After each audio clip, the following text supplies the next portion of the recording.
Pothos, like this one behind me, are one of the easiest plants to take care of. I've had this pothos for over 15 years, and you know what? This pothos has been one of my favorite plants to raise.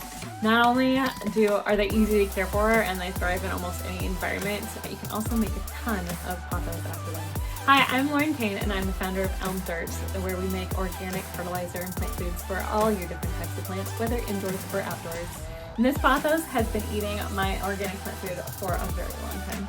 So this pothos behind me, he has been in all sorts of dark rooms. They do well in indirect light. You can set them in the center of your living room as long as you got some indirect light there, and it's going to be pretty happy. This is a pretty dark room, and it's trailed all the way across here. Then I like to do that.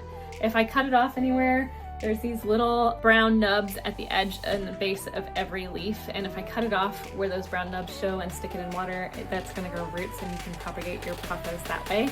And it's a really nice way to make a bunch of them. This plant alone, at the base of every single one of those leaves, I can make a new plant, and I can even trim them so it's just one leaf per plant. And I can probably have 150 different types of pothos plants off of just this one plant. They can be really friendly that way, and I can put it all over my house and have a really jungly looking house. Or I can let it trail and do its thing, and it's fun to see it thrive.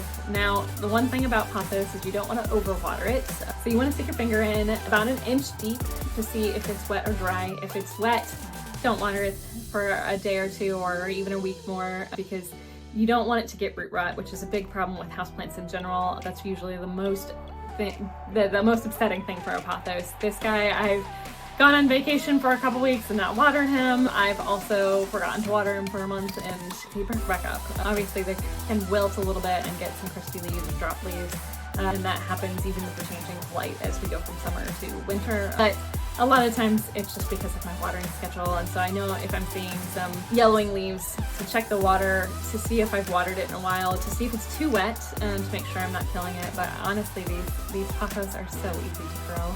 I feed them about once a month, and it really helps just keep them strong and keep the colors super vibrant. The closer you put them to the window, the lighter those greens are going to be, and the farther from the window, the darker those are going to be. So drop a comment below and let me know how your pothos is doing. There's more information on our website too, elmdirt.com, so you can check out more about pothos or other plants if you've got a lot more plants like I do.